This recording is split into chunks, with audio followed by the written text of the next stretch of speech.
बच्ची हमारी जब 8th मंथ कंप्लीट हुआ तो थोड़ा सा डॉक्टर को कॉम्प्लिकेशन समझ में आया बच्चे में कि इसका जो ड्यूडनल एट्रिशिया उन्होंने बताया। बच्चा जैसे धीरे धीरे 2 मंथ कंप्लीट किया उसके बाद जो है उसको थोड़ा सा मतलब पेन वगैरह कहीं से लग रहा था और कंटिन्यूसली रो रहा था बच्चा। और शुरू के कुछ दिन तक तो वेट गेन बहुत आराम से किया था, लेकिन जो है उसके बाद से थोड़ा प्रॉब्लम इसको चालू हुई और जब अल्ट्रासाउंड हुआ तो उसमें पता चला कि सिस्ट है और सिस्ट का साइज़ जो है काफ़ी बड़ा है। तो उसके बाद फिर हम लोग यहाँ आए अपोलो मेडिक्स में, डॉक्टर दीपक कंडपाल सर से मुलाकात किए जो है। इस बच्ची को दूध पीने के बाद उल्टियाँ हो रही थी, पेट में सूजन थी और इस बच्ची का जो हीमोग्लोबिन था वो काफ़ी लो था। इस बच्ची को हमने इन्वेस्टिगेट किया, इस बच्ची का हमने अल्ट्रासाउंड किया, सीटी स्कैन वगैरह किया, तो हमने पाया कि इस बच्ची को डुप्लीकेशन सिस्ट है। हमने सर से कंसल्ट किया और हम आए, सर से बात करी हमने, तो उन्होंने बहुत अच्छे से हमें चीज़ें एक्सप्लेन करी और बताया कि क्या क्या चीज़ें मतलब क्या एक्चुअली क्या प्रॉब्लम है बच्चे को। ये एक रिलेटिवली रेयर कंडीशन होती है और इस बच्ची के जो डुप्लीकेशन सिस्ट था ये एक और रेयरर वैरायटी थी जिसके अंदर इनके चेस्ट के अंदर भी उसका एक्सटेंशन था और पेट के अंदर भी था और ये दोनों के दोनों आपस में कम्युनिकेट कर रहे थे। जो चेस्ट वाला कंपोनेंट था वो इनके गर्दन से शुरू होकर के और पूरा all along the normal oesophagus जो था वो डुप्लीकेशन हो रखा था। और ये जो डुप्लीकेटेड ईसोफेगस और नॉर्मल ईसोफेगस ये दोनों की दोनों जुड़ी हुई थी, उनका एक वॉल जो था कॉमन था, ये दो अलग अलग नहीं थी, उनकी एक कॉमन वॉल थी इन दोनों के बीच में। और नीचे पेट के अंदर जो स्टमक था, जो अमाशय होता है, वो इनका डुप्लीकेट हो रखा था और वो जाकर के पेनक्रियाज और जो ड्यूडनम जो small part of the intestine होता है, स्मॉल इंटेस्टीन का पार्ट होता है, उससे जाकर के चिपका हुआ था और दोनों एंड जो थे ब्लाइंड एंडिंग थे। और इन्वेस्टिगेशन करने पर हमने पाया कि ये जो डुप्लीकेशन सिस्ट था, जो इसके अंदर की लाइनिंग होती है, वो जो अमाशय की है, जो स्टमक की लाइनिंग होती है, उस तरीके की लाइनिंग थी जिसकी वजह से इसके अंदर एसिड का सीक्रेशन हो रहा था और ब्लीडिंग हो रही थी माइक्रो अल्सर्स की वजह से, और जिसकी वजह से इनका हीमोग्लोबिन ड्रॉप कर रहा था।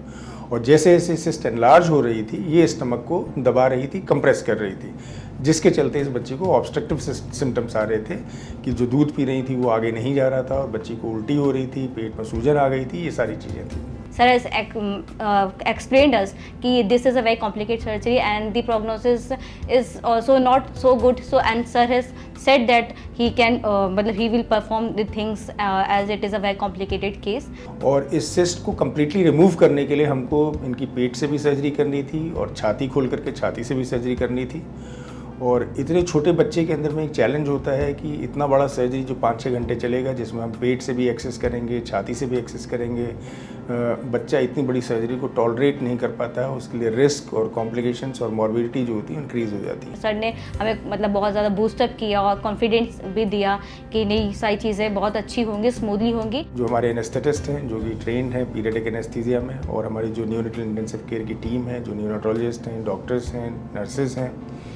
उनकी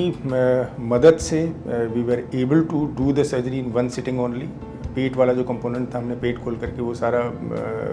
पूरा एक्सरसाइज किया और जो स्टमक था उसको पूरा हमने रिकन्स्ट्रक्ट किया और उसके बाद जो चेस्ट वाला पोर्शन था हमने इनका चेस्ट को खोल करके चेस्ट के थ्रू सर्जरी करके और जो इनका जो नॉर्मल ईसोफेगस या जो नॉर्मल खाने की नली थी उससे हमने उस सिस्ट को कम्प्लीटली अलग किया without damaging the normal oesophagus. As sir said चीज़ें बहुत अच्छी हुई भी और हमें जितनी भी कॉम्प्लिकेशन से थे और हमें जो भी इश्यूज थे वो सारे रिजॉल्व भी हुए। तो it was overall it was a very nice experience. हमें बहुत ही अच्छा, एज स्टाफ भी बहुत अच्छा था, बहुत ही ज़्यादा कोऑपरेटिव था, हमें सारी चीज़ें बहुत अच्छी लगी, केयर वगैरह भी बहुत अच्छी थी। So overall it was very good experience and sir is तो वेरी जेन्यून पर्सन एंड बहुत अच्छे से उन्होंने बहुत अच्छे से काउंसिल किया, बहुत ही अच्छे से हमें ट्रीट किया, पेशेंट को अच्छे से ट्रीट किया। तो बहुत अच्छा एक्सपीरियंस था हमारा। सर्जरी के बाद बच्चा 3 दिन 4 दिन वेंटिलेटर पर रहा, काफ़ी हाई सपोर्ट्स पर रहा, बट बच्चे ने ग्रेजुअली अनइवेंटफुल रिकवरी की and we were able to take the child off the ventilator और इनकी फीडिंग हम 6-7वें दिन शुरू कर सके। और उसके बाद हमने रंगीन दवाई डाल करके सारा चेक किया कि जो हमने रिपेयर किया हुआ है वो इंटैक्ट है, कहीं कोई इंजरी नहीं है, कहीं कोई लीक नहीं है। 15-16 डेज में इसका वेट गेन 1 kg हुआ है, जो कि नॉर्मल जो वेट गेन होता है, आइडियली जो बच्चों का वेट गेन होना चाहिए वो हुआ है। तो सही है बाकी चीज़ें, और बहुत ज़्यादा क्राई कर रही थी बच्चा, और बाकी जो चीज़ें इसकी माइलस्टोन्स और जो डेवलपमेंट होने चाहिए 3 to 4 मंथ्स की एज में बच्चे को, तो वो सारी चीज़ें हमें लग रही है सही हैं। ओवरऑल ये पूरे टीम जो थी हमारी, जिसमें एनेस्थेटिस्ट थी, न्यूरोलॉजिस्ट थे, जो हमारी न्यूनेटल नर्सेस थी, हमारे जो रेजिडेंट डॉक्टर्स थे, उनके एफर्ट से और उनकी जो मेहनत से थे, we are able to give a successful outcome in such a difficult case, in such a small baby. तो हमको तो लगता है कि मिरेकल ही हुआ है हमारे लिए। हमने सर से बोला ये सर मिरेकल ही है, क्योंकि जो कॉम्प्लिकेशन थे जो है उसमें तो फिर सर बहुत ही